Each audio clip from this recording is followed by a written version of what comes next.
Okay, तो balancing a chemical equation और इसमें आज हम सीखेंगे ABCD मेथड। जी हाँ, ये मेथड काफ़ी यूज़फुल है और इससे आप हिट एंड ट्रायल करने की ज़रूरत नहीं है। आप किसी भी तरह की इक्वेशन को आप बैलेंस कर पाएंगे। तो जैसे यहाँ पर आप देखते हैं हमारी ये एक इक्वेशन है। ओके, तो ये पहली इक्वेशन हमने ली, this is your number 1 equation. अब ABCD का क्या मतलब है? यहाँ पर ABCD इसका नाम क्यों है?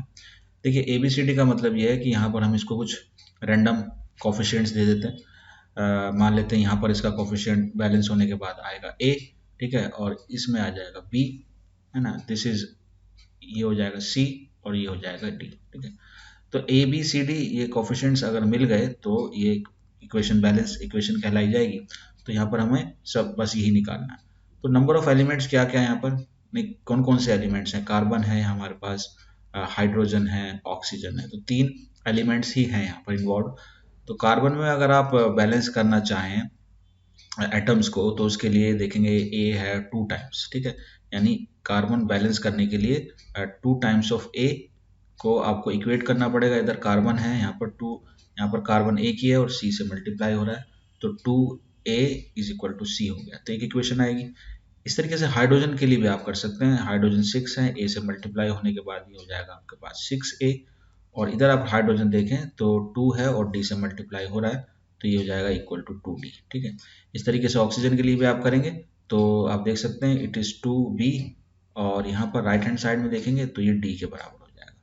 तो आपके पास 3 अननोन है और 3 आपके पास 3 अननोन है और 3 इक्वेशन है, तो ABCD आप निकाल सकते हैं। अब आगे क्या करना होता है इसके, इस मेथड में आप ये करें, थोड़ा सा इसको ईजी कर लेते हैं। A B या C में से, ABCD इन चारों में से किसी भी एक को आप 1 पुट कर लें। और किसको पुट करेंगे आप 1? जिसका ज़्यादा यूज़ हो रहा हो, ठीक है। जैसे यहाँ पर A 2 टाइम्स यूज़ हो रहा है, D का भी 2 टाइम्स यूज़ है, और B एक टाइम है, C एक टाइम है, तो A या D में से किसी को भी आप लेट कर सकते हैं और उसको आप ले सकते हैं 1, तो let A is equal to 1। तो ये काम करते ही पहला आपका एक कोफिशिएंट तो आ जाता है। अब ये वैल्यू आप उसमें पुट कर दें पहले वाले में, है ना, 2 times of A that is 1 ले लिया हमने C, तो यहाँ से आपकी C की वैल्यू आ जाएगी, C हो जाएगा इज इक्वल टू 2, तो आपका दूसरा कोफिशिएंट भी आ गया। अब यहाँ पर अगर आप A की वैल्यू यहाँ भी रख देंगे तो हो जाएगा 6 into 1 is equal to 2D। Okay, तो यहाँ पर 2 से डिवाइड करेंगे तो D की वैल्यू आ जाएगी 3। तो देखिए आपके पास D भी आ गया। अब रह गया बाकी B, तो यहाँ से B निकाल लेंगे आप।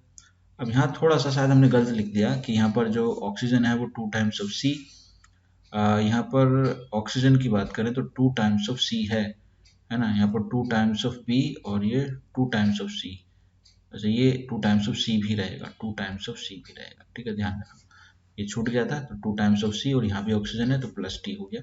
तो हम यहाँ पर लिखेंगे 2, है ना, B is equal to D हमने निकाल लिया 3, और 2 इंटू C हमारा है 2, तो ये जाएगा 3 plus 4 is equal to 7। Okay, तो यहाँ पर अगर आप B से डिवाइड कर दें बोथ साइड तो ये जाएगा 7/2, तो B भी आ गया आपका। देखिए अब आपके सारे कोफिशिएंट्स आ गए, अब आप इसके अंदर रख सकते हैं।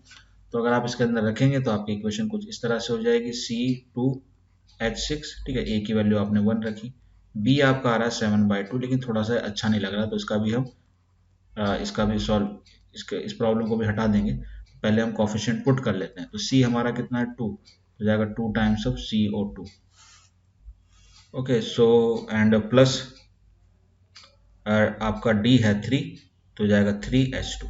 जैसे मैंने बताया कि ये इक्वेशन थोड़ी सी भद्दी लग रही है क्योंकि इसके अंदर इंटीजर का यूज नहीं है, तो क्या करेंगे, देखिए ऐसा अगर कभी होता है तो आप पूरी इक्वेशन को इंटीजर में कन्वर्ट करना चाहते हैं, जो रेशो में नीचे डिनोमिनेटर में आ रहा है उससे आप मल्टीप्लाई कर दें इसको, तो आपकी नई इक्वेशन आ जाएगी। तो अब आपकी हो जाएगी इक्वेशन 2C2H6, ठीक है, 2 से मल्टीप्लाई कर रहे हैं तो 2 यहाँ कैंसिल हो जाएगा, ये होगा 7O2, ठीक है, यहाँ पर भी 2 से मल्टीप्लाई करेंगे तो 4CO2, और यहाँ भी 2 से मल्टीप्लाई हो जाएगा तो 6H2O।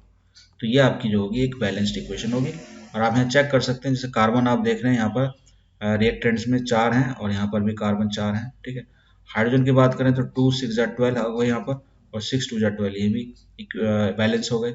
और ऑक्सीजन है यहाँ 14 है, 7 2 14, और यहाँ पर है आप देखेंगे 4 2 8 8, तो यहाँ पर हो गए, और 6 यहाँ पर हो गए, तो 8 + 6 14।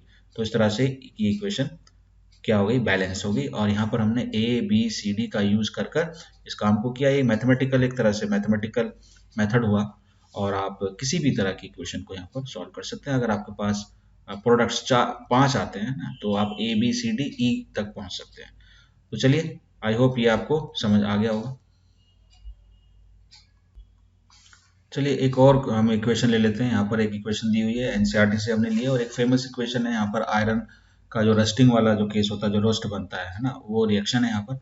अभी ये बैलेंस नहीं है, इसको बैलेंस करेंगे तो अगेन हम यूज करेंगे ए बी सी डी। तो यहाँ पर मान लेते हैं यहाँ पर ए आएगा। ओके, ये मान लिया, ये आपका ए टाइम्स हो गया, ठीक है, ये बी टाइम्स होगा, ये होगा सी टाइम्स, और ये होगा आपका डी टाइम्स, ठीक है। अब यहाँ पर क्या क्या दिया हुआ है आपके पास, आयरन दिया हुआ है, हाइड्रोजन है, ऑक्सीजन है, करेक्ट। तो अब आयरन को अगर आप बैलेंस करेंगे तो आयरन ए, एक ही आयरन दिया हुआ, तो ए हो गया, और यहाँ पर आयरन कितना दिया हुआ, 3 टाइम्स ऑफ सी, तो ये हो जाएगी आपकी एक इक्वेशन। अब हाइड्रोजन पर आ जाइए, तो हाइड्रोजन में आपके पास एटम है 2b, और यहाँ पर हाइड्रोजन के एटम है that is equal to 2d।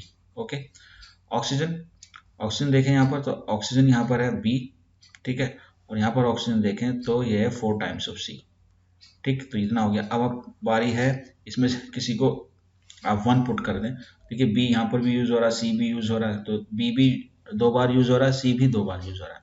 तो मैं क्या करता हूँ यहाँ पर लेट, यहाँ पर लेट करेंगे, लेट, एक मिनट, तो हम बी को ले लेते हैं 1, बी को अगर 1 ले लेते हैं तो यहाँ पर पुट करेंगे, अगर आप बी की वैल्यू 1 हो जाएगी तो यहाँ से डी तो निकल कर आ जाएगा 1/2। बी की वैल्यू 1 हो गई, बी की वैल्यू 1 होगी तो डी की वैल्यू 1 हो जाएगी, सॉरी। अगर बी 1 हो गया तो 2 से 2 कैंसिल हो जाएगा, डी की वैल्यू भी 1 हो जाएगी। ओके, अब यहाँ पर बी की वैल्यू 1 ली है, तो सी की वैल्यू कितनी आ जाएगी, सी की वैल्यू आ जाएगी 1/4। चलिए ए भी आ गया, सॉरी, बी हमने लेट कर लिया, डी आपका निकल गया, सी निकल गया, ए निकाल सकते हैं। तो A is equal to 3 times of C, और सी कितना है 1/4, तो ये वैल्यू हो जाएगी आपके पास 3/4। तो ए की वैल्यू आ गई 3/4। चलिए, अब क्या करना है, बस सब्स्टिट्यूट कर दीजिए इसके अंदर, तो इक्वेशन हो जाएगी आपकी ए हमारा कितना है 3/4, ठीक है, F E plus B, B हमारा 1 है तो ये हो जाएगा H2O सिंपली। उसके बाद सी आपका 1/4, और ये आपका Fe3O4, और प्लस डी कितना हमारा D1 है, तो ये सिंपली हो जाएगा H2। तो अगेन मैंने बताया था इक्वेशन थोड़ी सी ये अच्छी नहीं लग रही, तो इसको हमें नीचे के जो डिनोमिनेटर है वो हटाने, और सभी दोनों ही डिनोमिनेटर में 4 आ रहा है, तो इसको 4 से मल्टीप्लाई कर दीजिए। 4 से मल्टीप्लाई करेंगे तो कैंसिल हो जाएगा, तो इक्वेशन हो जाएगी 3 टाइम्स ऑफ Fe, इसको भी 4 से मल्टीप्लाई करेंगे तो 4 टाइम्स ऑफ H2O, ठीक है, और ये 4 हट जाएगा तो हो जाएगा आपका Fe3O4। ओके, और यहाँ पर भी 4 से मल्टीप्लाई हो जाएगा तो हो जाएगा 4H2। तो ये हो जाएगी आपकी इक्वेशन बैलेंस्ड। आप चेक कर सकते हैं यहाँ पर Fe3, यहाँ पर भी राइट साइड में भी Fe3। अच्छा, बात करते हैं हाइड्रोजन की, तो 4 2 जा 8 है यहाँ पर, और ये 4 2 जा 8 है, ऑक्सीजन यहाँ पर 4 है, यहाँ पर भी 4 है।